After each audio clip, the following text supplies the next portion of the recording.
Hello, everyone, and welcome to Let New Jersey Decide here on Create Your Future Productions. I'm Heather Warburton, and I'm your host for tonight. I'm also host of the podcast Wine, Women, and Revolution, which you can find on yourfuturecreator.com. I'm really excited to be hosting this debate tonight, which might be the only debate that all senator candidates were invited to here in New Jersey. Because here at Create Your Future Productions, we believe that every serious candidate on the ballot deserves a voice and a chance to bring their message to the people. To do anything else would be to thumb your nose at the very democracy you claim to be supporting. The candidates agreed to the rules of tonight's debate beforehand, and they are as follows here. Each candidate will have a 3-minute opening statement and will present in alphabetical order by their last names. I will show them a yellow card when they have 30 seconds left and a red card when they have 10 seconds left. Once they're out of time, we'll thank them for their answers. Any candidate that continues talking after a lot of time has agreed that we'll temporarily mute their microphones. After the opening statements, the moderators will begin a series of pre-selected questions. All candidates will answer all questions and again have 3 minutes. For the sake of time, they've decided to forgo rebuttals. Finally, each candidate will have a 90-second closing remark, which will go in reverse alphabetical order. Now, without further preamble, let me introduce you to tonight's candidates and moderators. For our 3 moderators, please, 2 of you at least, give me a little wave when I introduce you. Starting off, we have Jacob Goldsmith, who unfortunately did not join. Wait, there you go. We have Jacob Barth, and we have Barry Bendar. So we invited all candidates to participate tonight. And the Republican candidate, Rick Matha, did let us know that he had a prior engagement this evening and wouldn't be able to join us tonight. And so next up in our, as I'm introducing people, we have Cory Booker. Cory Booker, were you going to join us tonight? Unfortunately, that is a familiar sound for anyone who invites Cory Booker to a debate, and that would be the sound of deafening silence. So now let me get to the first of our candidates who actually decided to show up tonight. And that would be Daniel Burke. Daniel, would you please give us your opening statements? Yes, thank you very much, Heather, and I'm so glad to be here with my fellow candidates for U.S. Senate. So my name is Daniel Burke. I am the LaRouche candidate in the race. You can find my name right next to Cory Booker's under the slogan, LaRouche was right. And I'm organizing my campaign, I have been from the very start, upon a certain concept about where humanity needs to go in the next 50 years, without which I think we're probably doomed right now, because we have an extraordinarily disastrous breakdown across the world. We are in a global economic catastrophe. We are in a pandemic that affects the lives of every human being on this planet. And we have a breakdown of political culture, of economic capability, really of leadership, particularly in the United States, which has been extremely challenging. And something has to come in as a higher principle of leadership to guide the way out of this. So what I'm thinking about a lot, and I'm speaking to people about, is the idea of the industrialization of the moon and Mars. And I'm out to recruit people to this future concept that in 50 years, the 20-year-olds that right now are in college, they'll be just 70. And at that point, we will actually have had human activity on Mars for quite some time. Because if the Artemis program, which was put into effect in the first couple months of President Trump's term, is successful, then we will have Americans landing on the moon in 2024, and we'll be going on to build a lunar base there in the decade or so that follows. And then a little bit later than that, we're going to send Americans to Mars. That is the optimistic vision which can unite many nations, prevent world war, which I think is a grave threat, and mobilize the creative powers of our citizenry. It can lift up the economy by providing breakthroughs in science and technology that are needed to actually increase the physical productivity of our overall nation. It'll revive a culture of optimism and a dedication to the future. And that means that my children, I have one coming and one 2-year-old, when they are 6 years old and 4 years old, they will watch human beings on the moon and they will think, my goodness, anything is possible. So I want to make a final remark in terms of introducing myself and stating what I'm about as a candidate. It is this optimistic vision for the future. And in order to get there, it is my strong belief that we have to see the exoneration of the gentleman Lyndon H. LaRouche, the economist and former presidential candidate, who was unfairly railroaded into jail and imprisoned by Robert Mueller and others among that permanent bureaucracy. So that's my fight. Thank you very much. Thank you for your answers. Next up, our candidate that'll be introducing herself tonight is Veronica Fernandez. Hi, thank you. My name is Veronica Fernandez. I was born and raised in New Jersey, and I've lived here my entire life. The first thing you need to know about me is I'm not your typical candidate. I'm an ordinary citizen just like you. I'm not a Democrat or a Republican, and that means that I don't have the power, the resources, or the connections that you get with the major parties. But that also means that I don't have to answer to their leadership, and more importantly, the special interest in the big donors that their leadership reports to. As your independent senator, I won't be making decisions based on whether they advance the cause or agenda of a party. I will be making decisions based on how they benefit New Jersey residents, our land, our air, and our water. I answer only to you. The second thing you need to know is I'm nervous. I don't do a lot of debates, but here's the thing. More than I'm nervous, I'm worried. I'm worried about our future, and I'm more worried about the futures of our children. We're told repeatedly that we're the richest country in the history of the world, and I just don't see it. My husband and I work really hard, and we're some of the most financially responsible people that I know. But just like every city in our state that's making cuts, my family has had to make cuts. And it's even worse for our kids. I see them graduating high school. They can't afford a car or car insurance. They can't afford health insurance.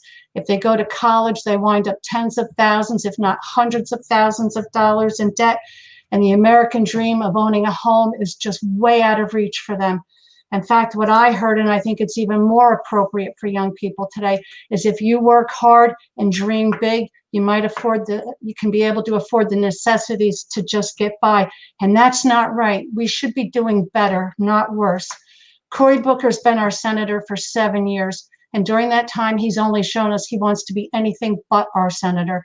He's run for president, and he was allowed to do that because Phil Murphy signed a law allowing him to run for 2 offices at the same time. And that's a perfect example of party watching out for party.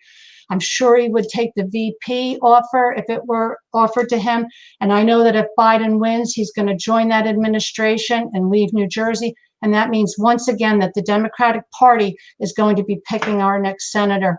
I think New Jersey residents should be picking our next senator. And I certainly don't think we should have to settle for a senator who has to settle for us. We're much better than that. We deserve better than that. I love this state and I don't want to leave it. More people leave New Jersey than any other state. I know we can do better. That's why I'm running. And I hope somehow to earn your vote tonight. Thank you. Thank you, Veronica. And last but certainly not least here tonight, we have Madelyn Hoffman. Madelyn, I think you're muted.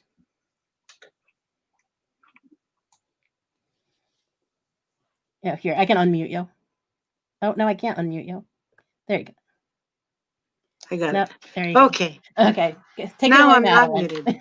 muted. Right. Hi, everyone. My name is Madelyn Hoffman, and I'm the Green Party of New Jersey's candidate for U.S. Senate. I ran in 2018 against Senator Robert Menendez, also as a Green, and received 25,150 votes, the most of any third political party in the race. It was quite an accomplishment for us as Greens, and we've only grown since then. And we've grown because of our vision. Our vision is an eco-socialist vision. I myself have spent almost 20 years as a peace activist, the director of a nonprofit peace organization. And prior to that, almost 20 years as a director of an environmental organization where I worked with hundreds of communities throughout New Jersey concerned about toxic chemical pollution. So our Green New Deal, which I'm sure some of you have heard of, it's been talked about a great deal the last number of months. It's a real eco-socialist Green New Deal, and it's one that combines the efforts of working for peace with the efforts of protecting the environment from toxic chemical pollution and also the serious, serious impact of climate change. I know many people in this state under the age of 35 are concerned that in 10 years even, the planet will be beyond repair. And so our eco-socialist Green New Deal addresses those issues by cutting the military budget and taking that money and putting it into the challenges of climate change. We also do not take a single penny from a corporate political action committee or from one of those billionaires that can fund other candidates. That means that when I run for office and when I speak about what it is I want to see this happen in this country, I don't have somebody else whispering in my ear saying, you can't do that. You know, or the pharmaceutical companies, we won't let you do that. We won't let you have Medicare for all and single payer healthcare, or you can't stop fracking. You can't stop fracking because we're the petrochemical companies and we need to ship that gas and oil through the state. I don't have those voices in my ear. And on top of that, I believe in the most grassroots democracy as possible. What that means is that I am reflecting back the issues and the work of hundreds of people around the state who are fighting for environmental justice and fighting for affordable housing. And that's why I hope to become your senator and replace Senator Cory Booker. All right. Thank you, guys. Those were some great opening statements. For those of you who are watching along at home, and I can see there's lots and lots of you watching at home, if you guys leave your comments if you're watching on Facebook or YouTube, we'll actually be able to see them here, and I'll put them up on the screen. So if you want to cheer on your candidate and let them know how good of a job they're doing, make sure you leave those comments and send the likes and the loves and let them feel the love here, because, you know, this is nerve-wracking. This is not an easy job that we're asking these people to do here tonight. So now I'm going to hand it over to our moderator so they can start asking the questions. And first up, we have Jacob Barth with a question about campaign finance. Hello, everyone. Thank you for being here. So we're going to open up with campaign finance. You could call it the issue behind all issues. My question is first going to go to Daniel Burke. The Center for Responsive Politics has estimated the cost of the 2020 election has approached $11 billion, the priciest election in American history and over 50% more expensive than the 2016 election. As campaign expenditures rise, so do contributions from wealthy donors and corporations. Some politicians claim that in today's political climate, it is necessary to do whatever it takes to win. Many candidates, however, have renounced contributions such as these, citing undue influence in policymaking. What can you say to ordinary Americans who feel left out of the policymaking process? Oh, I think you're muted. Yeah, okay. So thank you very much, Jacob. So briefly, I very much agree that this is a huge problem. I think this is a problem of the party system. The party system is this sort of disastrous stranglehold on the way that politics works in the United States. But I think it's collapsing now. I think it is really falling apart, and we had better hurry it along by addressing this problem, because effectively people, we do. Let me put it to a different way. We have one history as the United States. in which we have made progress in so many different regards, it has never been because of the kind of electoral process that you see being controlled through this kind of campaign finance disaster as of Citizens United and so forth. The progress comes from Americans who rise to a higher standard of a concept of the future. And it does not require that you are elected. So the main thing I would say to Americans who are struggling with this obvious problem is look to the example of Martin Luther King, look to the example of other people like that who were never elected to office, but created a movement to change mankind and to change our nation for the better, and take inspiration from that rather than being defeated and depressed by the conditions we're facing. Thank you. Madelyn, what can you say to ordinary Americans who feel left out? Well, I really think that the American public understands that big money in politics is corrupting everything and everyone who is touched by it. And if given an opportunity to see a system work differently, people will respond to it. There was for a while a program called Clean Money, where you had to get a certain number of contributions as a candidate, $5 or $10 contributions from registered voters, and nobody could throw in to the pot more than that $10 contribution. So no matter who you were and no matter who you represented, you had the same amount of financial power over the candidate who was running. I believe in a system like that, where where everyone should have a level playing field. Under Clean Money, if you qualified with, say, 5,000 contributions of $5 each, you received a certain amount of public money, and you had a certain amount of public airtime, and you didn't have to compete for the dollars. You didn't have to raise thousands of dollars to get a spot on cable TV or mainstream TV. Everyone was treated equally. Now, it had to be voluntary because of the Constitution, but if you did that, you could shame those who were taking thousands and thousands of dollars. So that's one. I think that we need to remove the political action committees. We remove the big donors and level the playing field.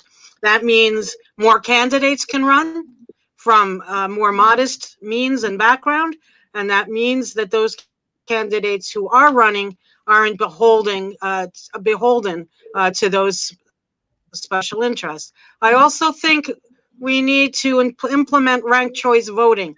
We need to open up our democracy so that people can vote for first, second, third choices when they go to the voting booth. Part of that, what that will do will also eliminate some of the power of big money, because you can vote for the person you believe in, the person you want, not against the person you fear.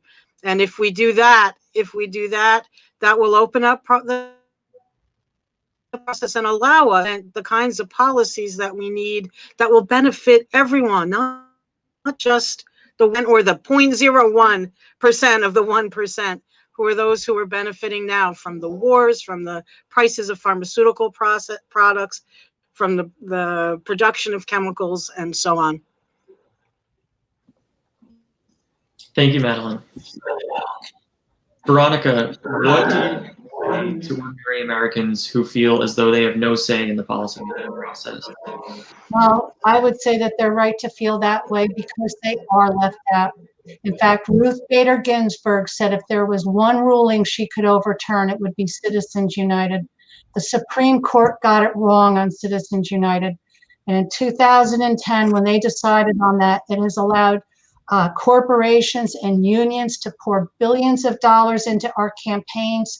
And what has happened is instead of working for us, our Congress now works for those special interests and the big donors who keep them in office. If you think about it, Congress has an 18% approval rating, yet they get reelected 90% of the time. How can that possibly be?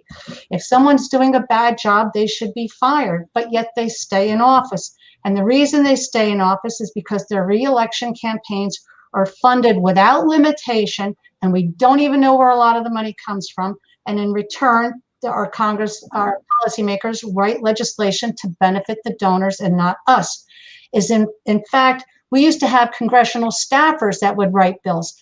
Now, more times than not, it's the attorneys of the special interests, the banking industry, the agriculture industry. They're the ones who are writing the legislation, and our policy members just sign off on it. Citizens United is at the root of every issue, from education, healthcare, immigration, you name it.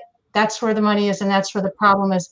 And until we get the money out, nothing of significance is going to change, regardless of how you feel. This was such a disastrous ruling, I think, and so do a lot of other people, that it's going to take a constitutional amendment to overturn it. That's what it's going to take. And I know that's a big thing. It is a big thing. But we haven't had a constitutional amendment in nearly 30 years. And look at how much our country has changed. We're due. Our country is in desperate need of something to unify us. Campaign finance reform and term limits would do that. These are the two issues that Democrats and Republicans agree on most, and it's the single most important thing we can do to get our country back on the right track again. So seriously, wouldn't it be awesome to see us all working together on something instead of all the bickering and fighting? If we had a common cause we all felt good about and worked on. There's no way I can describe to you in 3 minutes the devastating effect that Citizens United has had on all of us. Actually, I spend most of my time working on it. It's my number one issue. It's the reason why I'm running, and I want to do everything I can to fix it. Thank you. Thank you, Veronica. And thank you, everyone else. I'm going to turn the next question over to my co-moderator, Jacob Goldsmith. Hello, can I be heard? Yes, you can. Okay, so on to space and science policy. So not many decades ago, during the Cold War, Americans landed on the moon. And although the Artemis project is bringing back some international cooperation, the space science policy is failing due to endless wars. So how will you propose to bring our science policy back into our foreign policy in such a way as to shine a beacon on human creativity? Madelyn, how would you like to answer that question?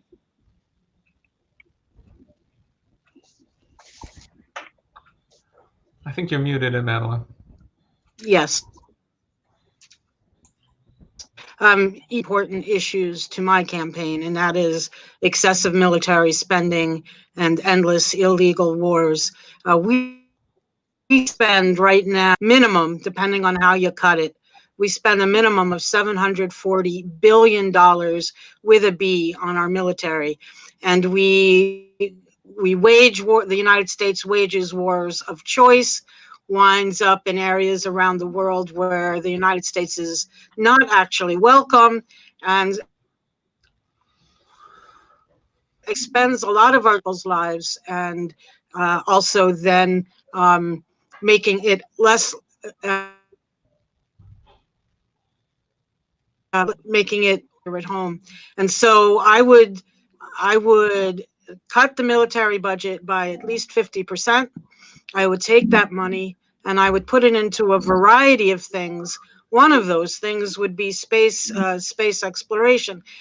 But I would put a caveat on that the space exploration would not be for the benefit of the military, would not result in weapons in space, would not result in another area where the world could wage war against each other, would not be like another nuclear arms race where we're all looking to arm space.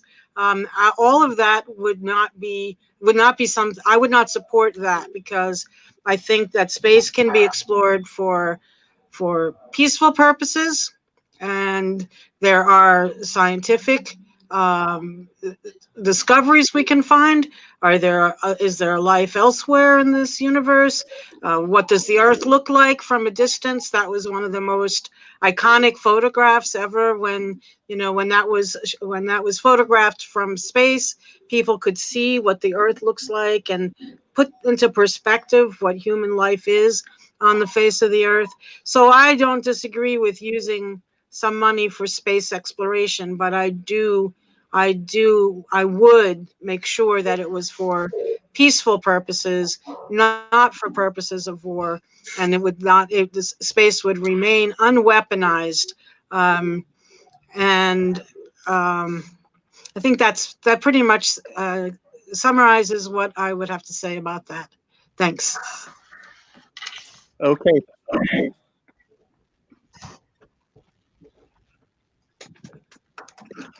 Jacob? I'm not hearing you, Jacob. I'm having some internet connectivity issues. Madeline, were you finished? Yes. Yeah, Madeline finished. Okay. Okay.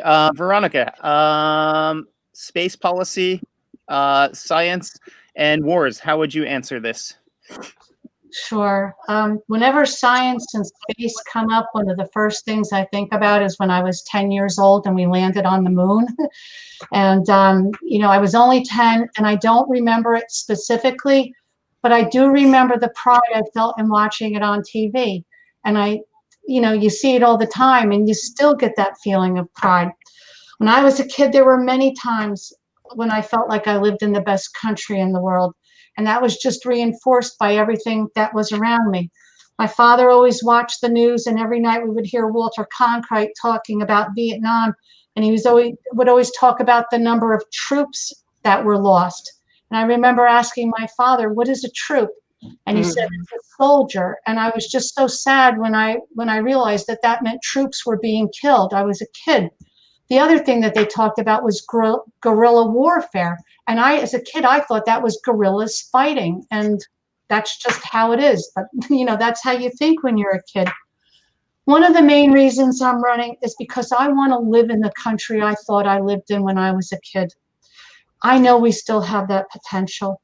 We can not only be the leader in science and space, we can be the leader in healthcare, we can be the leader in education, we can be the leader in anything we want. I would like to see our country set the bar as being the best place in the world to raise a kid, because if we meet that goal, we've met every other goal automatically. I think after World War II, we had a great trajectory with tremendous growth, and that American work ethic is still there, but we've lost so much to corporate greed, and a lot of that is in our defense budget. Mark Esper, #1 corporate lobbyist in 2015 and 2016 for Raytheon, now heads our Defense Department, and we have the biggest military of the next 10 countries combined. And Madeline says almost 800 million, and she's right with the budget, but by the time you add everything else in, we're at 1.5 trillion. It just doesn't stop. I understand we need to promote the common defense, but somewhere along the line, American interests have been brought into it, and it's really gotten a lot blurry. And I see us running a lot of private security for the fossil fuel industry, and I don't like it, especially when they don't pay taxes. In order to advance in science or space, we need to first clean up lobbying in the swamp. I would also love to see a full and complete transparent audit of our Defense Department. The money saved would go a long way in making us the country we once were and what we can be again. That's how I feel about that. Thanks. Thank you for that response. Daniel, would you like me to read the question again, or are you ready to go? I think I'm ready to go. Thank you very much, Jacob. Okay, thank you. So I really appreciate what's been already said, in particular the commitment to preventing it from being war in space. And there's a dangerous move in that direction happening from our military institutions, who have only just recently put forward policies indicating a total commitment to mastering space warfare before Russia and China. That is the road to co-annihilation. That's the road to the extinction of the human species. And instead, we have to pursue the frontier conception along the exact same concepts of that we had under John Kennedy. We come in peace for all mankind. The realm of space exploration is the most noble advancement of activity of the human species, because it treats us as a species unlike any other, a species with a voluntaristic capability of breaking past these apparently impossible limits. It was, I mean, we are already an interstellar species since 2013 when the Voyager probe went beyond the heliopause. And so what we have to focus on right now, in my view, is that there is an urgent, immediate fight to ensure that we go down a pathway that would yield a cooperative relationship with Russia and China on the moon, as we have in the International Space Station, which is just about the only place where you have US-Russia collaboration right now. It's one of the only places where you really have something that's above geopolitics. The NASA administrator has made this extremely clear that space is the realm in which we are beyond geopolitics. If we want to get there, I want to be very clear, you must vote against Joe Biden. Joe Biden, Michael Bloomberg, his associate effectively, have committed enormous efforts, Biden when he was vice president under Obama, to shutting down the manned space program and preventing this kind of progress from coming forward. And Michael Bloomberg has been financing candidates who will say, no, we can wait on the Artemis program, push it off 4 years. That's how you kill a space mission. It's why we have not been back to the moon in 50 years. So that's what we had better change. We have to commit ourselves to progress that is good for all humanity.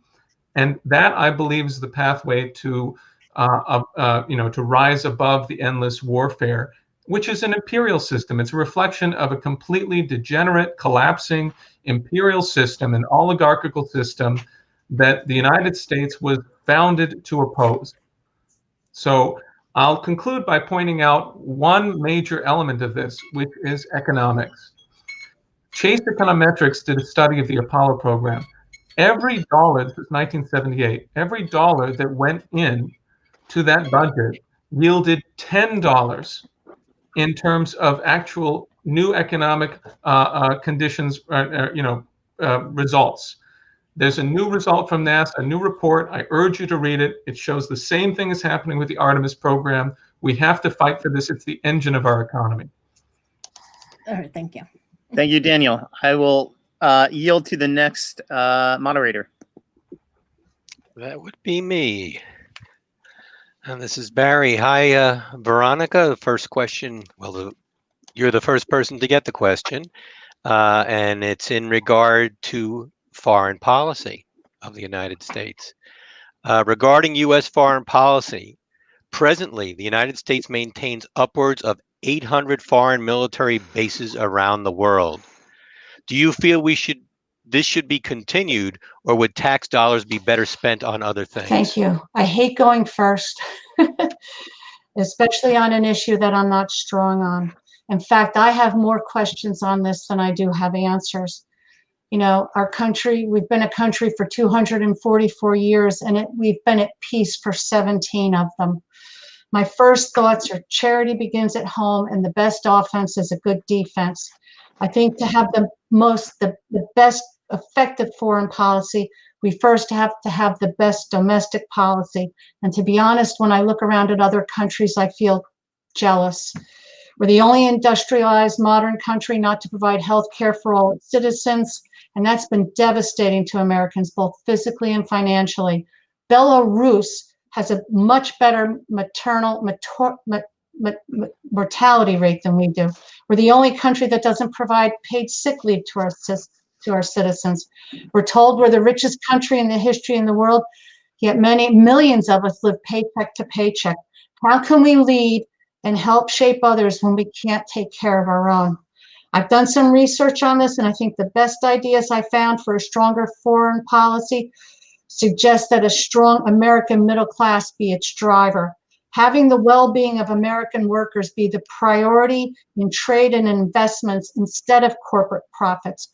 For years, we put corporate profits first, and look where it's got us.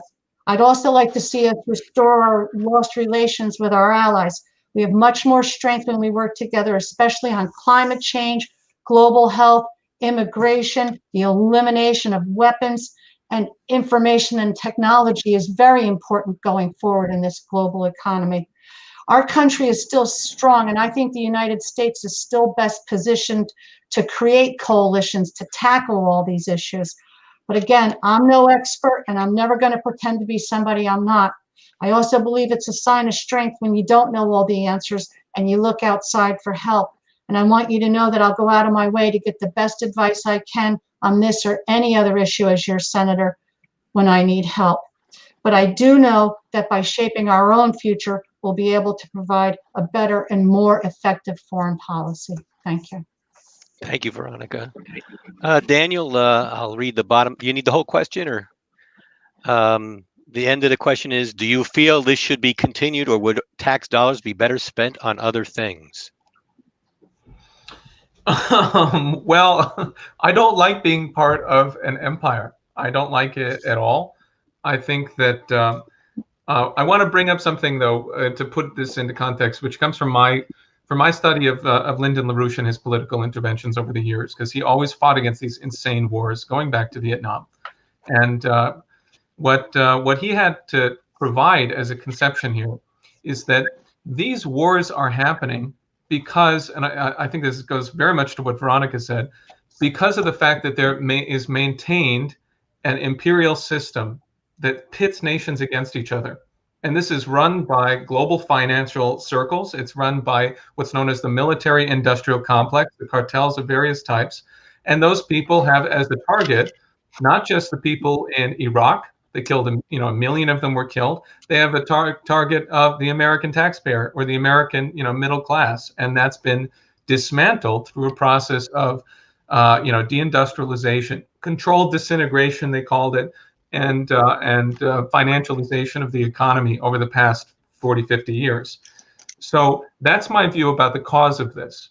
And I think that if you follow that, you will have to come to a conclusion which may be uncomfortable for some people who are watching this and participating in this debate with me, which is that military-industrial complex is targeting Donald Trump and has targeted him with a vicious intelligence operation, which includes spying on him as a candidate, for example, and organizing every possible effort to oppose anything he could do to stop the wars.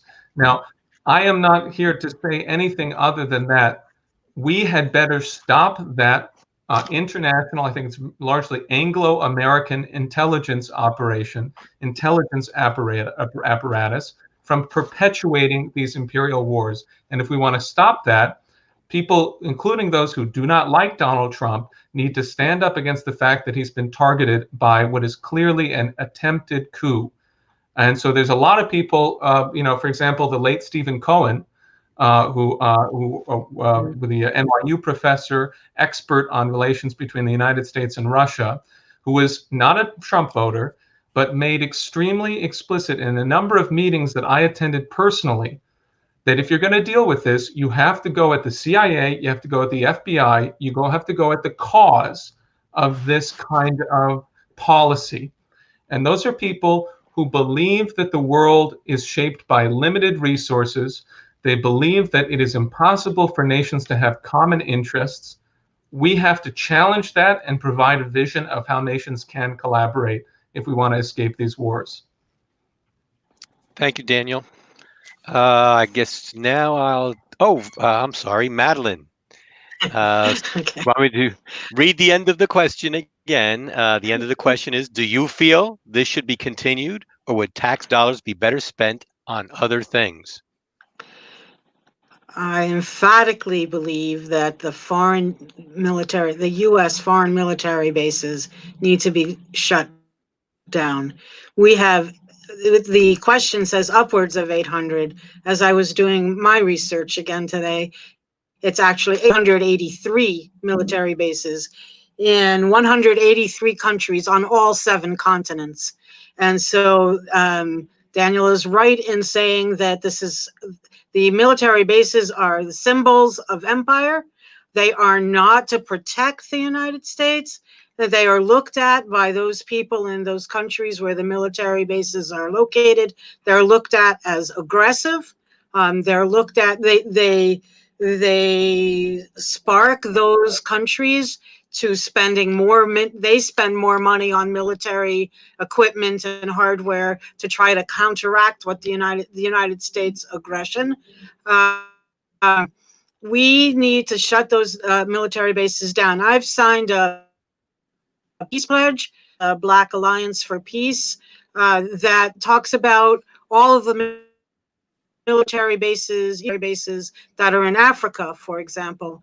And Africa, as of 2011, had 0 US military bases. Now there's one in virtually every country but one in Africa. That is not by accident, and that is not for peaceful purposes.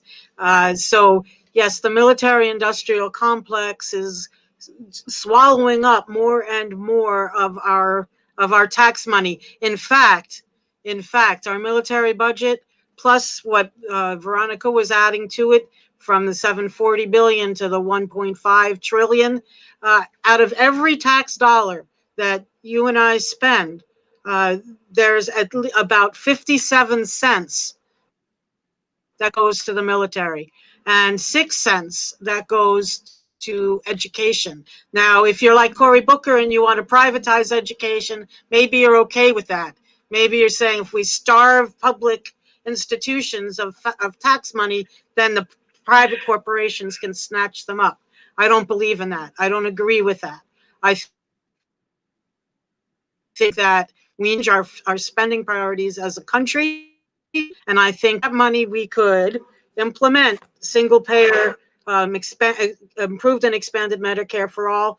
We could totally forgive student debt. We could provide affordable housing. We could provide a living wage or a universal basic income. We could create more jobs so that people aren't struggling as they are. And one of the main ways we do that is to cut the military budget, close those bases. And I don't think Senator Cory Booker will do anything like that. He hasn't yet, and then I will if I'm elected. Thank you, Madelyn. And now I will turn it back over to Jacob Barth, who I believe has the next question. Thank you, Barry. So seems like a good transition into the topic of healthcare. COVID-19 has highlighted the need for updates to our country's healthcare system, obviously. Some candidates support expanding and strengthening the Affordable Care Act, while others advocate for a more market-based solution. Daniel, in your opinion, what is the biggest flaw in the current healthcare system, and what do you see as a solution to that problem? Thank you. I'm going to say that I personally have a lot more to study on this and a lot more research to do. So I don't have a precise answer to give, but I do know the principles that are most important to my understanding of how to change the situation. And they have to be considered on a global scale. If you go back to 1944, I believe, we had the implementation of the Hill-Burton standard, which is a policy to ensure that we have 1,000 hospital beds, a certain rate of hospital beds per 1,000 people, which I believe is 4.5. Today, the United States is down to about 2.9, if I recall correctly. Now, that is an example of the sort of physical degradation of our healthcare capability, which you see in all forms of infrastructure across the United States, which has had a lot to do with the reversal of Franklin Roosevelt-style policies for the investment of public credit for national infrastructure, and instead the implementation of privatization and of market-based strategies. And if you take a look at what, I thought it's really funny. People who haven't heard it should go and listen to the Nixon tape where he's told about HMOs. And he says, so you're telling me that we're going to give them less care and we're going to charge more money? That sounds like something I'd like. And that's what's happening, right? The whole privatization policy, going back to the creation of HMOs, has been to say, oh, we're going to turn this into a financial business. Namely, we're going to make money by cutting costs through austerity, effectively, and by increasing the prices, basically. And that has been the underlying principle of our healthcare system for decades and decades, and that's what needs to be changed. So if we change it instead to a consideration of, well, how do we deliver the care to everyone that they need? And then we work backwards from that which is a physical standard, it's not something that's based on money, then you will be able to make the right decisions about how to actually emit credit towards that end. We could put so many hundreds of thousands of Americans, really millions, I believe, to work building the hospitals that we need in this country and across the world. Because I work closely with Helga Zepp-LaRouche, the widow of the late Lyndon LaRouche, and she has been fighting for a global health Silk Road, where she's saying, look at the enormous deaths we're facing in Africa because of the pandemic. We need a global effort to build up health infrastructure in every country. Thank you, Daniel. Madelyn, what do you think is the biggest flaw in today's healthcare system, and what do you do to solve it? I think the biggest flaw in today's healthcare system is that it's based on profit, and it's based on huge profits of the private healthcare industry. I do not believe that there is any way to make the Affordable Care Act work for everyone. I say that from my own experience, because I've benefited from it for the last 10 years since it was put into effect. And what I've seen is that the premiums have gone up and the services have gone down, and yet the out-of-pocket expenses, the minimum they get higher and higher, the deductibles get higher and higher. So basically you're paying for something and you're getting nothing in return. And for those who say, like Joseph Biden, like Cory Booker, let's just reform the Affordable Care Act, I say no, scrap it, start all over again, start with a single payer, improved, based on the model of Medicare, improved and expanded Medicare for all. Listen, we've seen firsthand since the pandemic hit back in March what the problem is with not having healthcare for all. We've seen people lose their jobs, millions of people, 14 million individuals affected by those who've lost their jobs, losing their health insurance because their health insurance is tied to their jobs. That just simply should not be. No worker should have to decide between staying home, losing a paycheck, staying home and staying safe, and going to work with extended sick pay, with extended, with as much sick pay and benefits, healthcare benefits as is necessary. It's just, for any country, we're the only industrialized country of this sort that doesn't provide that kind of healthcare for its citizens. And I know people will say, some people will say, oh, it takes too long to get seen. I'd rather wait an extra week or 2 weeks and know that everyone in this country is covered by healthcare insurance and can get the preventive and restorative attention that they need, than to say, oh well, I have the money and I can buy my access to a physician tomorrow, and then still leave 30 million people uninsured. That is not my idea of fairness. That is not my idea of a healthy country. And I think that we need to go for the full single payer, improved and expanded Medicare for all. Thanks. Thank you, Madelyn. Veronica, in your opinion, is the biggest flaw right now in the current healthcare system? Okay. Can you hear me okay? Because it's kind of vibrating or echoing. Okay. You can hear me? Yep, okay. We can hear you. All right. Healthcare in our country was a problem long before COVID. As a matter of fact, it's usually the number one or the number two issue in every election. I myself was a licensed property casualty underwriter, including health insurance, for 20 years. And I can tell you that insurance by design is meant to cover loss, not maintenance. Imagine if your car insurance had to cover for your oil changes or your tires, or if your homeowner's policy had to pay for a new roof or a broken refrigerator. That's one of the reasons why healthcare is so expensive, because human beings require maintenance in order to live. Insurance was never meant to cover maintenance. I support Medicare of all and expanded to for two reasons. One, I believe healthcare is a human right. And number two, it's the most fiscally responsible way to cover all our citizens. And I can tell you that Medicare for all will ensure that care is between you and your doctor. No more deciding by the insurance companies. We've all had that happen. It won't be government run. It will be government payment facilitated only. That's it.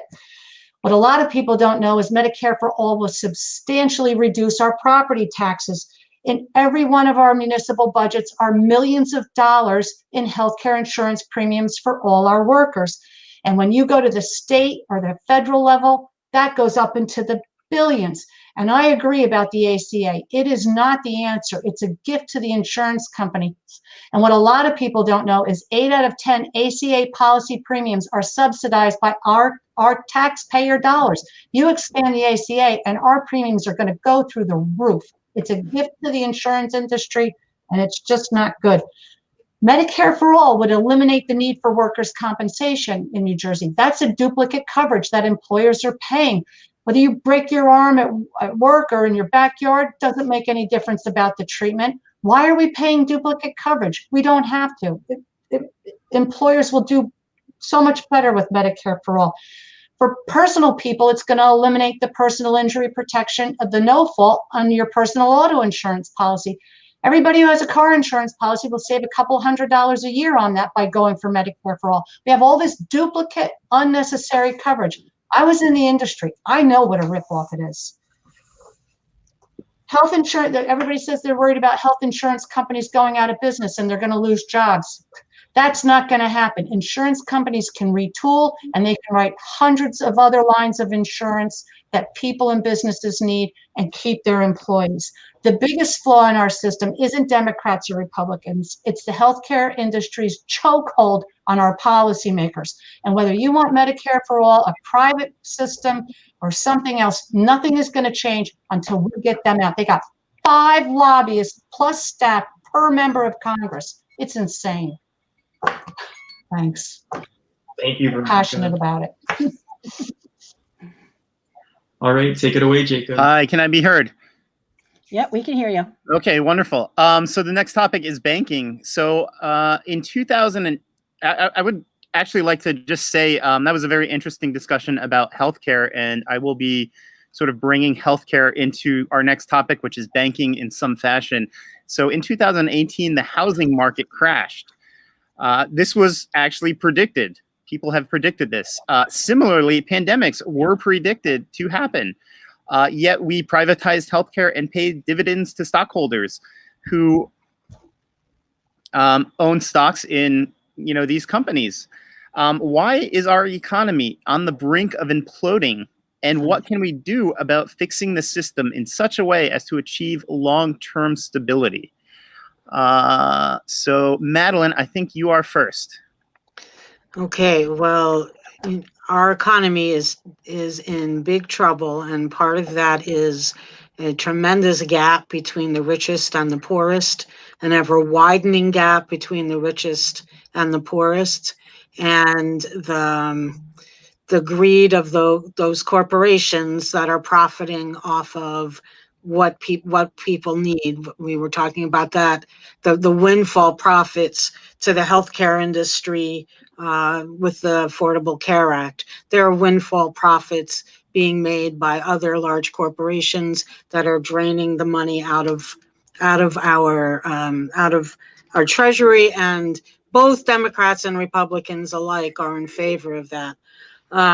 We need to set living wages. We don't need, I know there's a lot of talk about a minimum wage, and I know that the minimum wage went in some places went up to $15 an hour, but that was, the $15 an hour was proposed 10 years ago. And so by the time it's implemented, $15 an hour doesn't do anything that doesn't do nearly enough for the workers. So we need a workers' bill of rights. This is part of the real eco-socialist Green New Deal.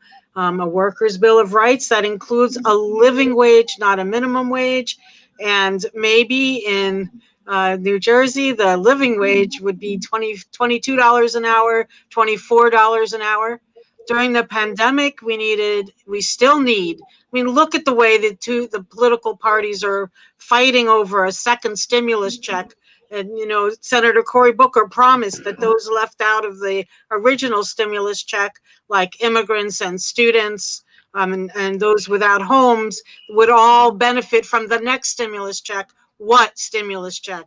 Where is that coming from? Where's the money coming from? We need a universal basic income of about $2,000 a month to get us through the pandemic.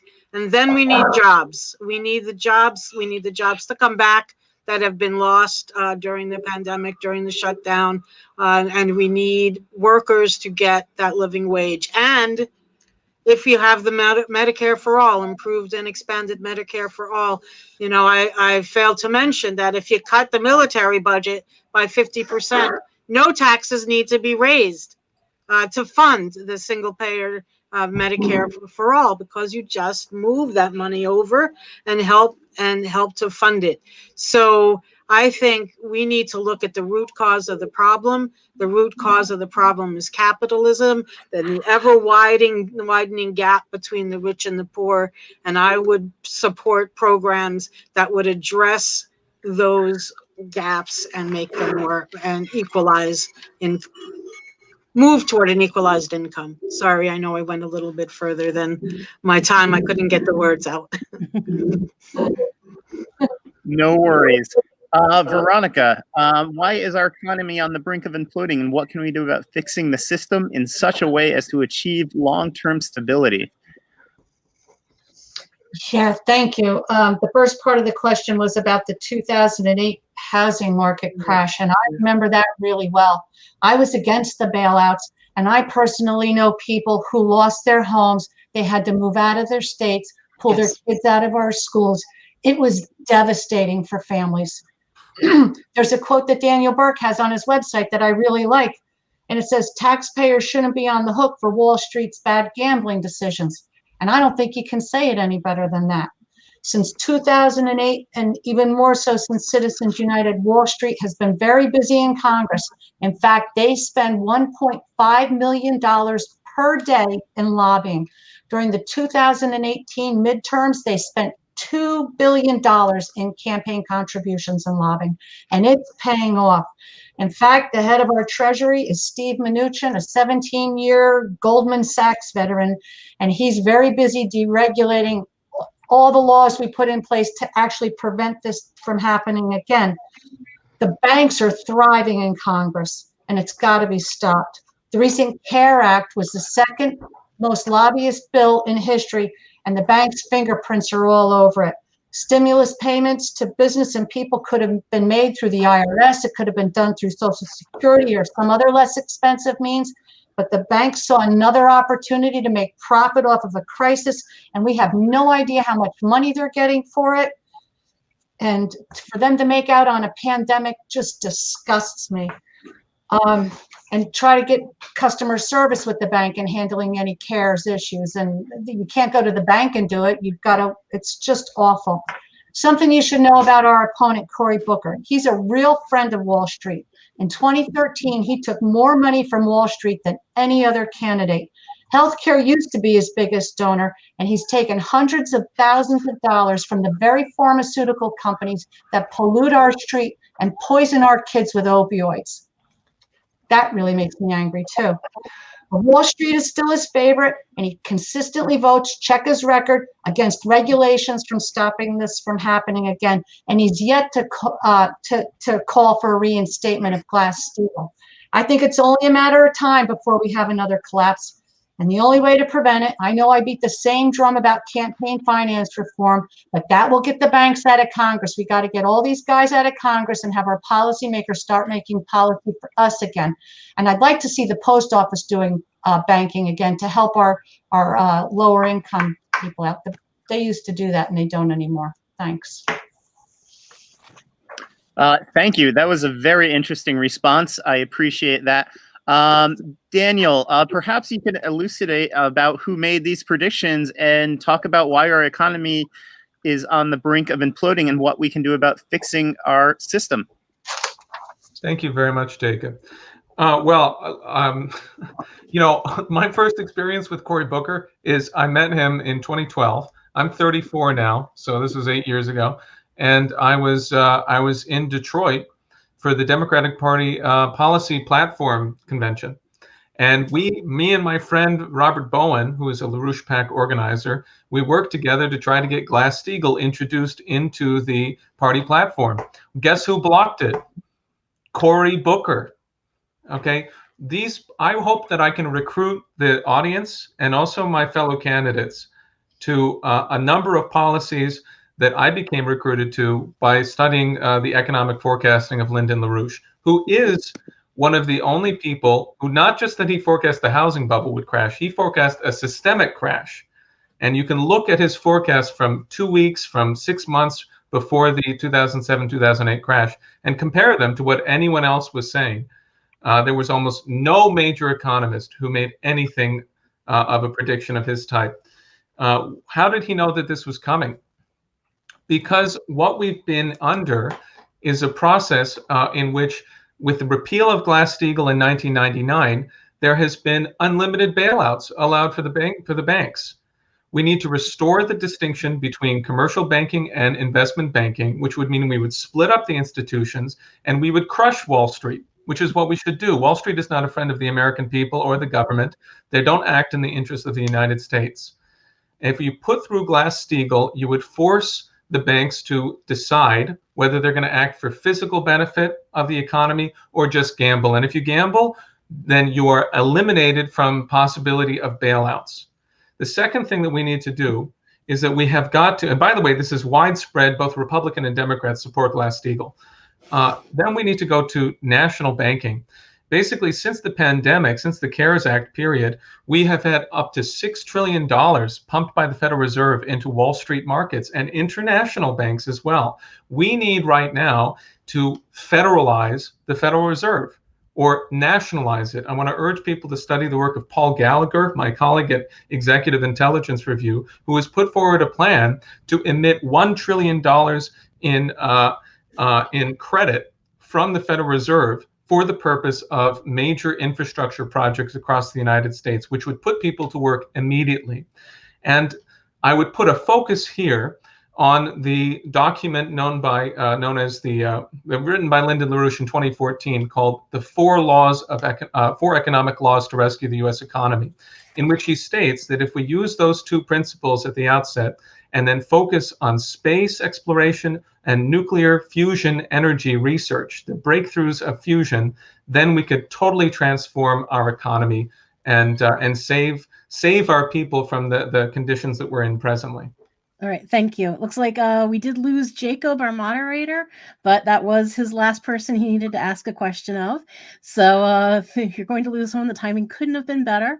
And I'm going to go to our last moderator with the last question of the night. That would be Barry Bendar. Yes, thank you very much, Heather. Okay, this is the last question. And it's about a topic that was mentioned earlier, the Green New Deal. And the question is, there's been much conversation regarding the Green New Deal in this election cycle, and actually prior to this election cycle. What is your take on the Green New Deal, and what would it include? And I'll ask Veronica first. I support the Green New Deal. A lot of people say it's too expensive, but then I say, as opposed to what? All the money in the world doesn't do you any good if you're living on the Titanic, and our planet is on borrowed time. Everybody knows about Tax Freedom Day. That's April 29th, where we're done paying our taxes and the money we make starts to become our own. There's another day called Earth Overshoot Day, and that's the day when we burn through the amount of resources our planet can renew in a year.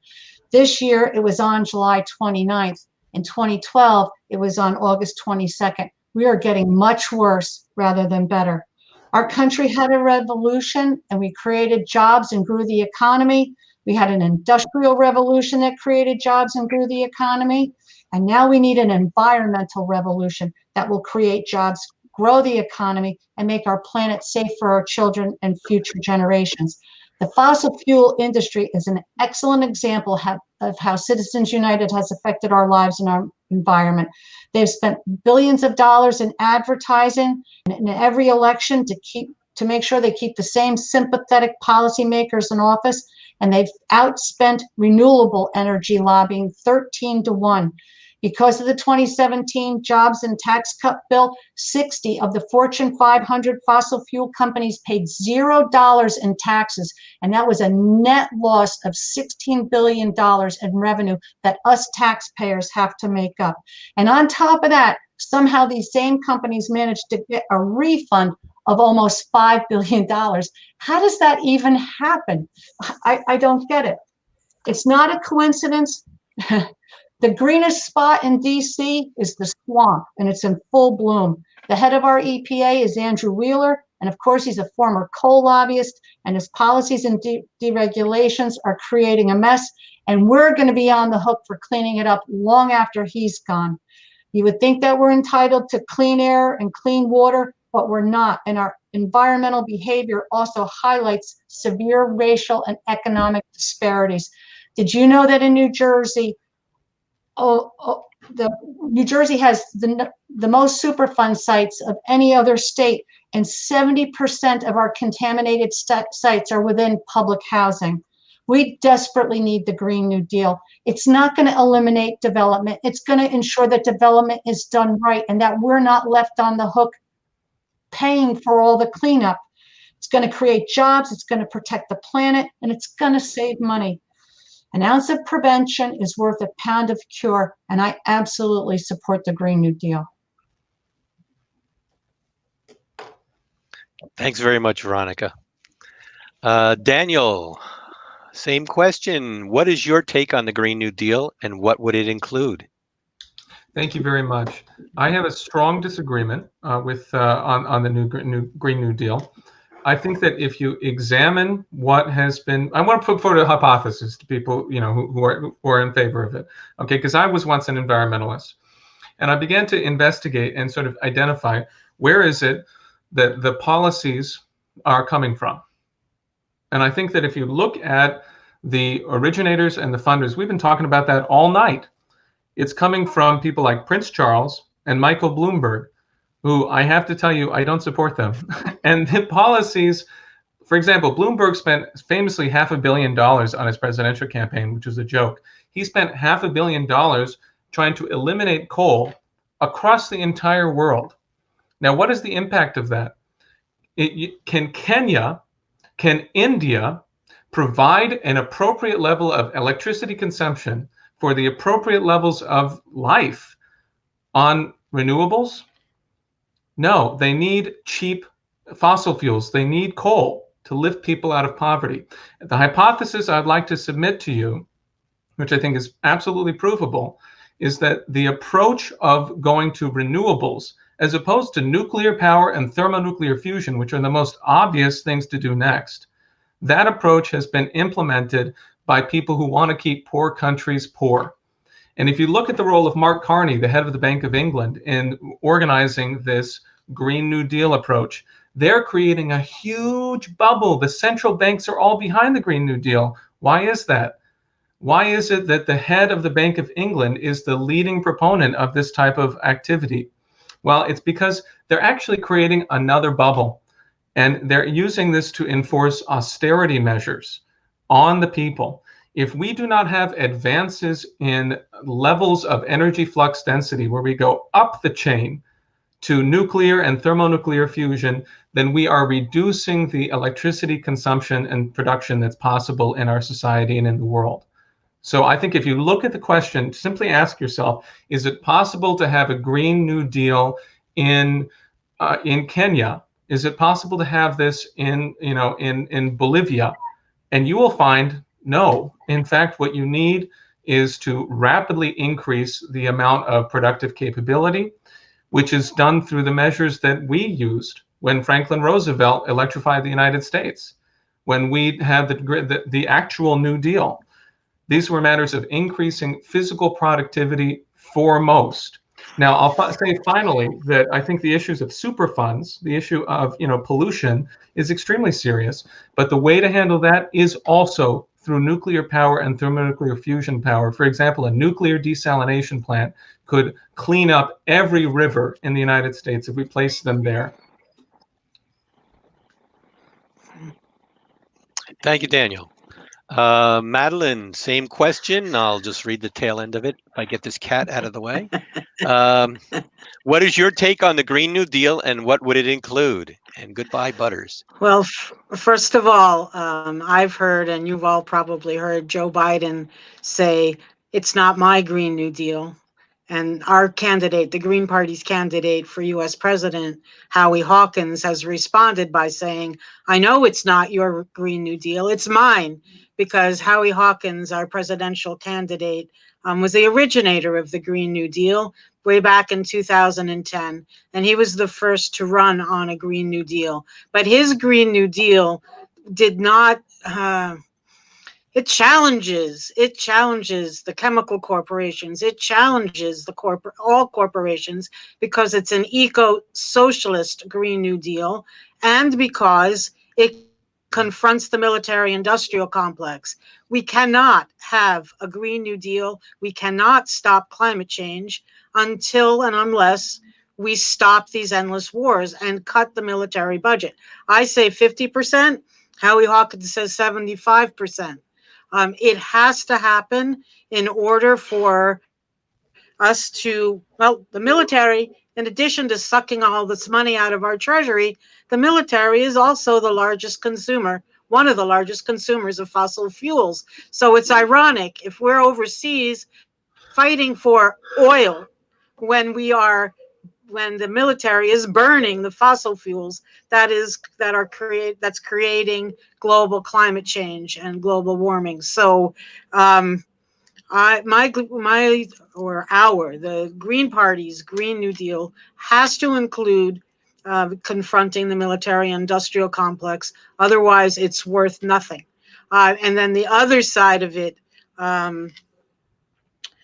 is that it has to then result in reorganizing society in a socialist manner, which means nationalized banks, all the public services we've talked about tonight, but also the jobs need to be environmentally sound. The creating these jobs would also create more. If you take $1 and you put it into creating a job in the military, you'll create X number of jobs. If you take that same dollar and put it into sustainability, recycling, composting, waste reduction, anything that will be challenging the military-industrial complex and reducing the level of fossil fuels being emitted into the environment, you'll create far more jobs. And so it is my fervent belief, okay, that we have to push for a Green New Deal. We have to have it in place by 2030. We are running out of time. We can't wait any longer. Governor Murphy and others have to stop giving permits to power plants that are going to burn fossil fuels. They have to start banning fracking, something else my opponent won't speak to, Senator Cory Booker won't speak to, nor would Joe Biden. And if we have to do that in order to have a planet on which. Thank you, Madelyn. All right. Thank you, everyone. Thank you, tonight. It's been a great discussion tonight. We've had some very different point of views expressed, which is always great to hear. Now, each candidate is going to be giving their closing statements. They have 90 seconds for their closing statements. And our first candidate to give her closing statement tonight is going to be Madelyn Hoffman. Oh, I think you're muted, Madelyn. Yes, I just had to unmute. Okay, so as you can tell from my answers to questions tonight, I believe in eliminating income inequality. I believe in keeping big money out of politics. I believe in increasing the democracy of our country. And this debate is one case in point. We hope through this debate to spark News 12 New Jersey to have that debate that will include not an empty chair for Senator Booker, but the real Senator Booker to stay just there, to sit here and listen to his constituents and to his opponents. The media have seemed to have anointed him king, as opposed to forcing him or requiring him to hear from his constituents and to hear what people have to say. I also fervently believe in ranked choice voting. I know some people who would gladly vote for a green, but are afraid. In New Jersey, you don't need to be afraid because we're a solid blue state, but people still are afraid. If you had ranked choice voting, you could vote for me first, you could vote for Veronica second, you could vote for Cory Booker third, without risking, I don't know where you put Daniel Burke, I don't mean to leave you out. But you understand what I'm saying. You reduce risk and you increase democracy and you allow for more choices and voices in our electoral process. All right. Thank you, Madelyn. Our next 30 seconds goes to Veronica Fernandez. 90 seconds goes to Veronica Fernandez. Sure. First, I wanted to thank Heather for hosting. You did an awesome job. And I want to thank my opponents and their teams for helping put this together and so we could do this. But I mostly want to thank my team, specifically Jake, Safe, and Chloe. You guys are awesome. You really are. This is certainly not where I envisioned myself to be at 61 years old running for office, but I just don't trust the leadership of the parties anymore to get anything done. And a lot of people have told me I'm not smart enough or educated enough or qualified enough to do this job. And my response is, look at where our most qualified, our most educated, and our most experienced people have got us. I'm not impressed. I can do this work, and you don't have to take my word for it. You can ask anyone who's ever known me, anyone who's ever worked with me, or any employer I've ever had. If there's something hard to do, they give it to me. As a matter of fact, the more work I have, the more I become organized, efficient, and effective. And if you throw a couple of screaming kids in the background, I can get anything done. And that's what Congress is right now. They're a bunch of screaming kids getting nothing done and spending all our money doing it. Our founders envisioned representative government where people like you and me work for people like you and me. We have 100 senators, 57 of them are lawyers, including Cory Booker. I say enough lawyers and more real representation from people like you and me. More me than you, but more me. Okay, I hope I've earned your vote tonight. Thank you. Call News 12 New Jersey and demand a debate where Cory Booker actually has to apply for the job. All right, and last but not least, for closing statements here, we have Daniel Burke. Thank you very much. I want to echo the remarks, thanking everyone who put this together. And I have really enjoyed the collegial cooperation with Madelyn and Veronica. Well, I think let's keep pushing so that more voices can be heard. Mm-hmm. I want to center my remarks on continue to go at some of the controversial things that I think have to be addressed, namely that this whole Russiagate operation happened for 4 years. I don't think that anyone here is going to go around and spout the things that James Comey had to say, or believe that in the FBI and all this crap that they did. But you have to stand up against it. I mean, the point is that even if you don't like Trump, if you get Biden, and he's going to be run by the same intelligence secret government operation, then you've achieved nothing. So you have to defeat the coup. I think Biden is a disaster. I think he's a person who, waged a neo-Nazi coup in Ukraine in 2013. Just look at what they did there to overthrow the government. Absolutely insane. But what we have to do right now is to actually put the crosshairs on the networks that are responsible for this. And I know something about this because Robert Mueller was the lead prosecutor who put Lyndon LaRouche in prison in 1980 in the witch hunt trial that began in 1986. So we watched the whole thing happen. The key thing right now would be for Americans to rescue the US presidency, and I'm trying to do everything I can to support that process. All right. Thank you guys so much. It's been so great hearing from you all tonight. To the people that joined us tonight, as you may have noticed, and as Veronica said, we have a scroll on the bottom of the screen. News 12 is considering having a debate. And of course, they would not necessarily be inviting all the candidates that worked so hard to get their names on the ballot. So we've been scrolling the phone number. Reach out to News 12 and tell them if they do decide to have a debate, if Booker agrees to have a debate, that they need to make sure that every candidate that's on the ballot for you to vote for is going to be there and represented, because the variety of voices is how we come up with real good solutions. Tell them that you prefer a real functional democracy. Thank you guys. Remember, you can listen to Wine, Women, and Revolution. A new episode airs every other Monday, and you can only find new episodes on Create Your Future Productions. The future is yours to create. Go out there and create it. Thank you, everybody.